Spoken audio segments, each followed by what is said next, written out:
ki daure ku danna subscribe a wannan channel ɗin da kuma alamar ƙararrawa. Assalamu alaikum wa rahmatullahi wa barakatuhu. Masu ina yi kowa da kowa fatan alkhairi. Sunana Mansur, wanda aka fi sani da mai gaisuwa sarki yankin Annabi Muhammadu sallallahu alaihi wasallam.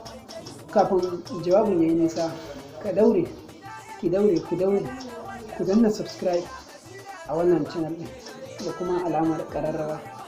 Ina mai farin cikin sanar da ku sabbin kasidunmu masu zuwa insha Allah guda 3 kamar haka: namijin maza ta 5 daga Fadima, sai kuma sa musu tsoro. Kasidar namijin maza kasida ne da take magana akan jarumtar manzon Allah sallallahu alaihi wasallam da kuma sahabbansa. Ku danna subscribe da kuma alamar ƙararrawa da yadda za ta zo muku